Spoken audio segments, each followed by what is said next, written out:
엘리야 시대 때는 3년 6개월 동안 비가 안 내렸다는데 요즘은 비가 정말 많이 내려가지고 이 좋은 건지 나쁜 건지 모르겠네요. 오늘 또 9월 마지막 주일인데 비가 세차게 내려서 걱정을 많이 했습니다. 이 시대를 살아가는 우리에게 사실 오늘 이 성경 말씀은 엘리야 시대와 엘리사 시대 두 개로 구분을 해서 내가 참으로 너희에게로는 엘리야 시대에 하늘이 3년 6개월간 닫혔다.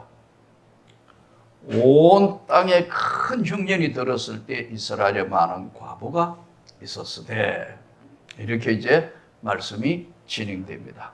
엘리야 시대 때 하나님께서 디셉 사람 엘리야라는 사람을 오늘 성경에 나오는 이제 이 열왕기상에 나오는 이 엘리야가 아마 생긴 모습이 독특했던 것 같아요. 성격도 독특하고.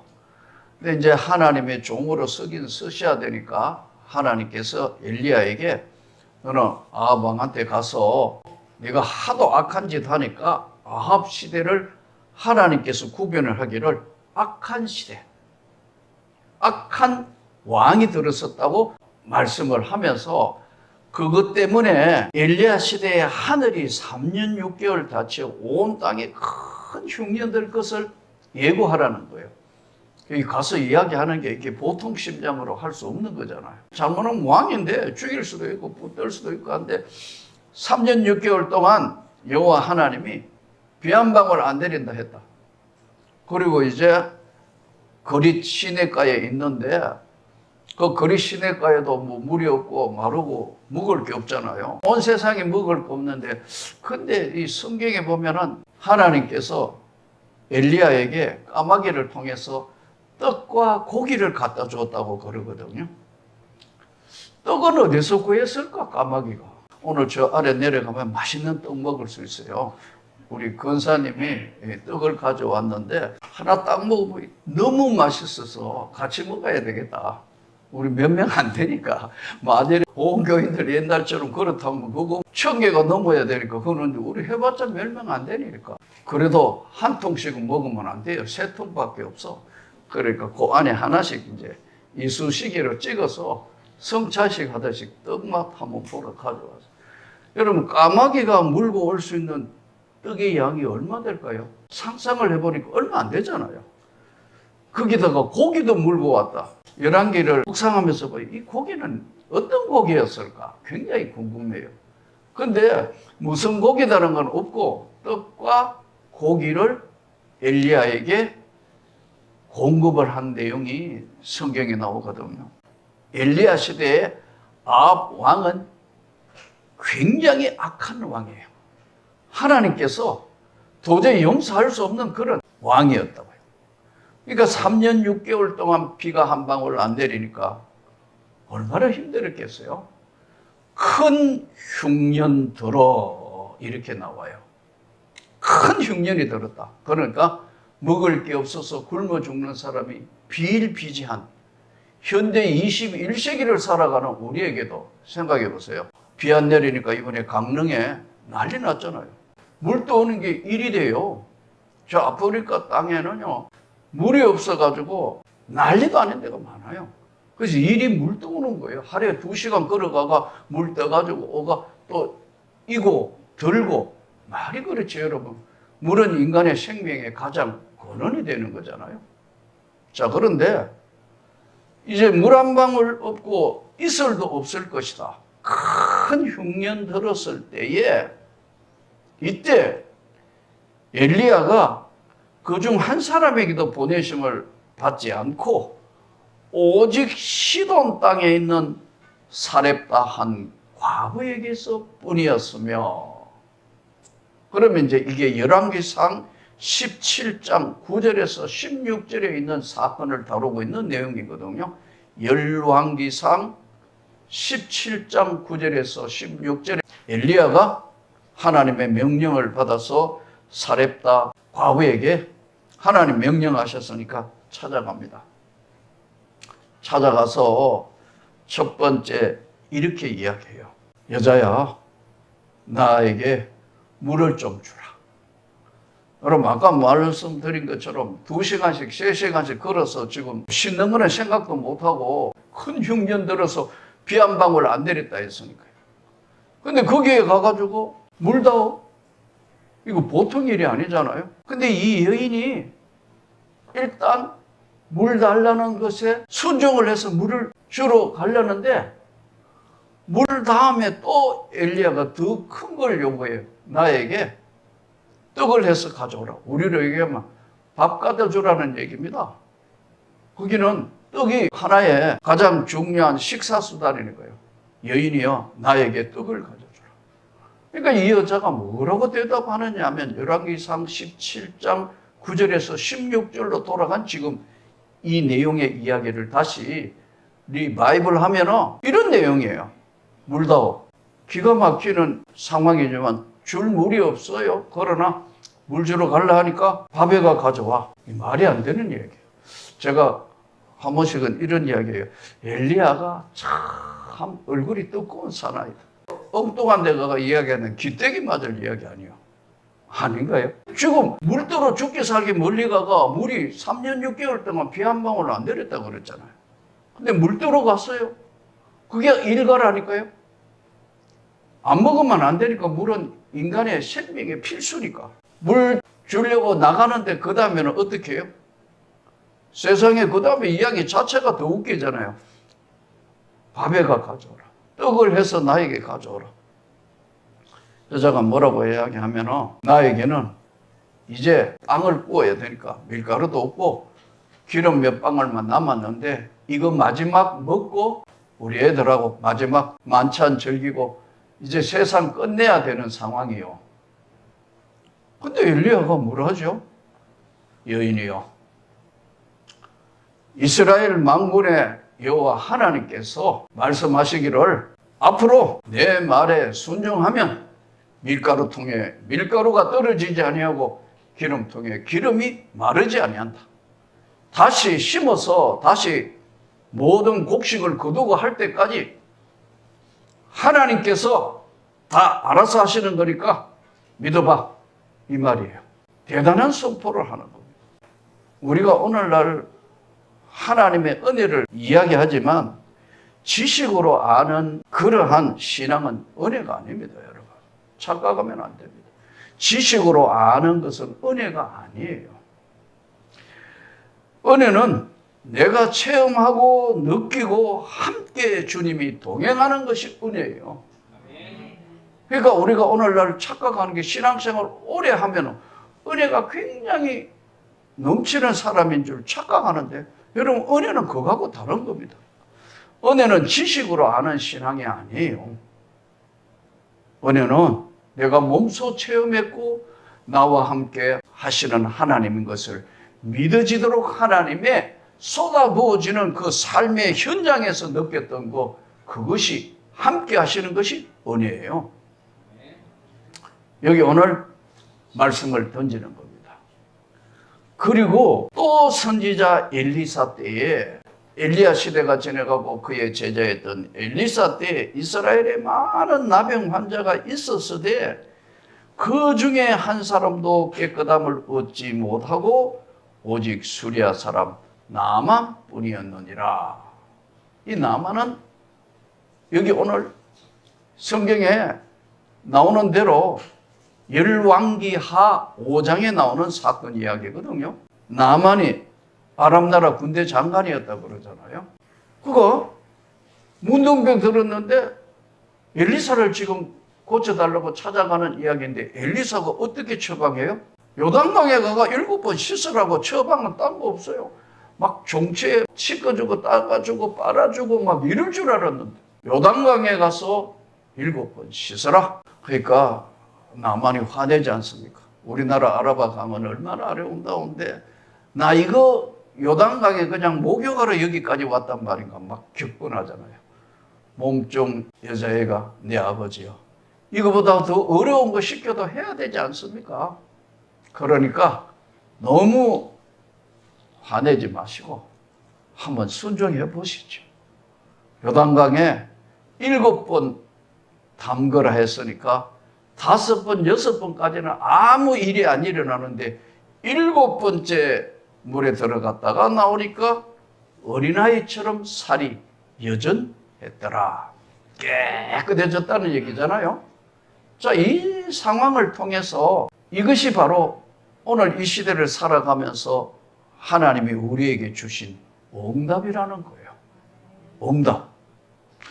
저는 은혜 받기 전에 집사 시절 때는 뭐 교인들이 은혜 받았어요, 응답 받았어요 하는데 이게 이해가 안 되는 거예요. 응답이 뭐예요? 응하고 답하는 게 응답 아니에요? 응답이라는 것은 사전절을 용어로 보니까 누군가의 말이나 요청, 질문에 반응하는 것이더라고요. 다시요. 사전을 찾아보면 사전적 정의는 누군가의 말이나 요청했는 것에 대한 반응하는 거. 근데 이 반응은 뭐냐면 본능적이에요. 반응이란 단어는. 뭐가 반응하죠? 동물들은 반응해요. 주인 나타나면 꼬리 흔든다. 너무너무 좋아요. 동물은 배반을 안 합니다. 배신을 안 해요. 인간은 배신한다. 기대했던 사람이 실망시키기도 하고, 그렇게 가까웠던 사람들에게 상처를 받고 그러는 거예요. 동물은 반응을 하는 겁니다, 여러분. 잘 아셔야 돼요. 동물은요, 먹을 걸 주면 너무너무 해피해요. 사람에게는 먹을 걸 주면 어떨 때는 배고플 때는 너무 감사하다 놓고 해놔놓고 배가 부를 때 주면 이게 반찬이 어떠냐 뭐냐 꼬들꼬들하네 뭐냐 지네, 이게 인간이거든요. 응답은 누구의 말이나 요청 질문에 반응하는 것이라 했는데 이 반응이 아니고 진짜 응답은 무슨 말이냐 하면요, 신중한 판단과 사실에 답하는 행위, 이렇게 적어놨다. 다시요. 신중하게 생각하니까 바로 반응하는 게 아니에요. 신중한 판단과 일어난 일의 사실에 답하는 행위가 응답이라고. 즉 오늘 이 본문에 대입해 보면요, 나만이 6번 들어간 데는 아무 일 없대. 7번째 순종하니까 사실에 기초하여 하나님이 거기에 대한 바로 판단을 해주셔서, 엘리사가 그러잖아요. 요단강에 가가 7번 씻어라, 딱 끝내는 거예요. 쉽게 이야기하면 자기가 치료법을 가져와가 이래 치료해 줄 것을 기대했는데 영 기대에 어긋나니까 막 혈압이 올라가고 막 성질 내고 그렇잖아요. 순종은 엎드리는 거예요. 순종 자체가 엎드리는 거라고. 사실에 기초하여 판단과 거기에 나타나는 거. 사렙다 과부 도입해 볼까요? 어떻게 했죠?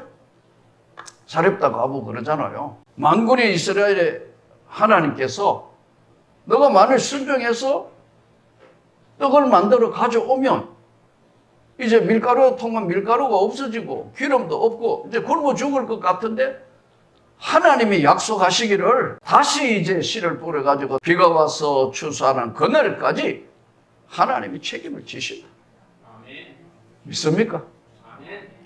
그래서 은혜라는 자체가 지식으로 아는 게 아니라는 거예요. 은혜로 아는 신앙은 내가 체험하고 내가 몸소 느끼고 내 삶 속에 나타나는 하나님을 이야기하는 거예요. 요즘에 많은 사람들이 저에게도 질문도 하고 많은 사람들이 참 현대를 살아가면서 고민을 많이 해요. 왜냐하면 그렇게 훌륭한 목사님들 중에도 장로님들 중에도 열심히 믿었던 권사님이 치매가 걸렸어요. 못 알아봐. 알아보지를 못하는 거예요. 그럼 어떻게 해요?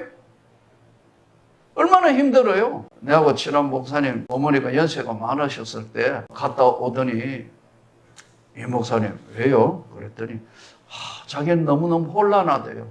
왜 혼란하냐 하면 이러는 거예요. 우리 엄마가 진짜 훌륭한 권사님인데 자식이 목사님인데 자식이 찾아갔는데 누구시더라 하는 거예요.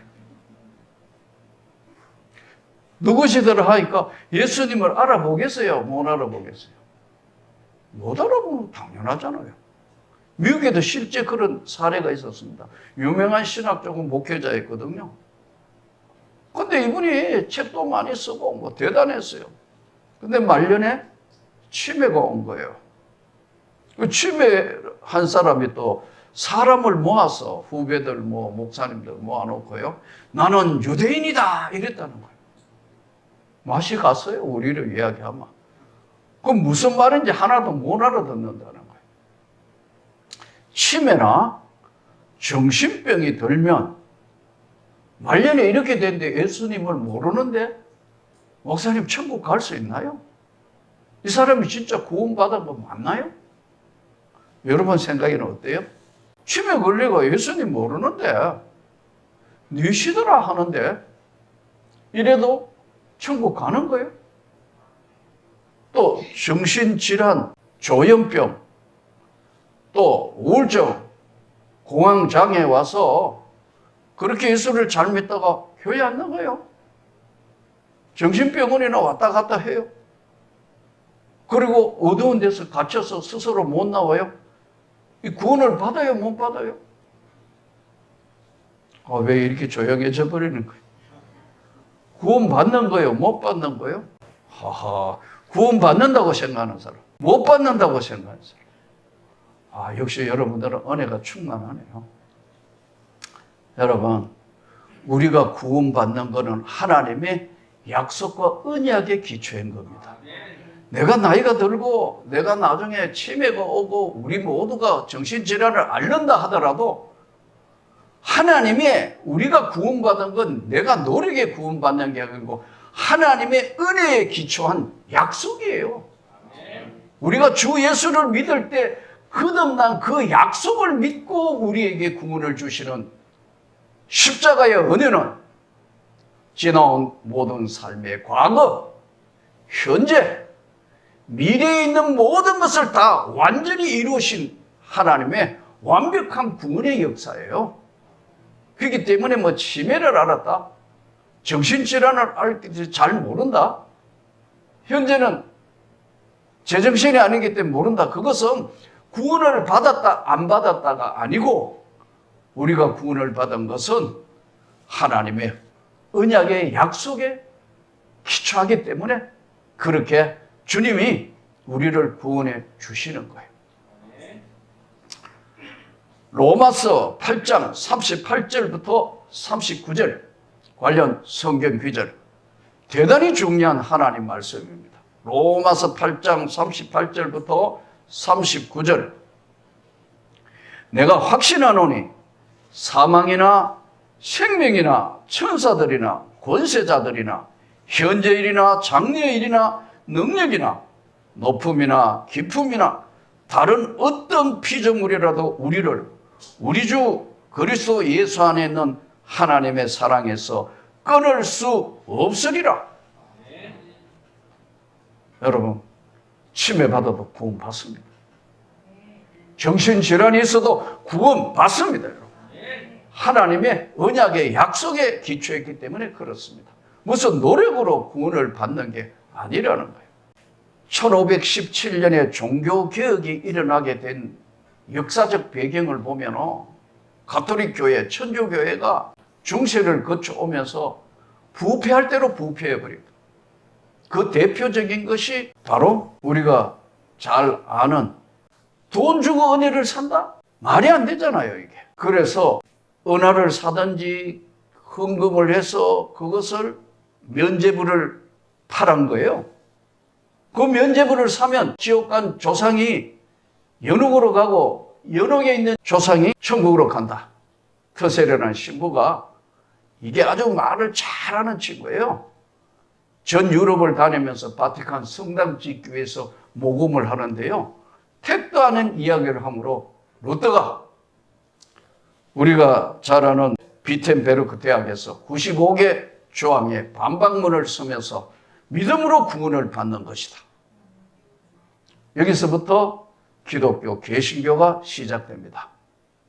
근데 알아야 될 것은 저는 집사 시절에 궁금한 거하고는 다 알아야 저녁에 잠을 자지 다 알 때까지는 잠을 잘 수 없는 지금도 마찬가지만 확실한 것을 좋아하지 저는 희미한 거하고 질색이에요.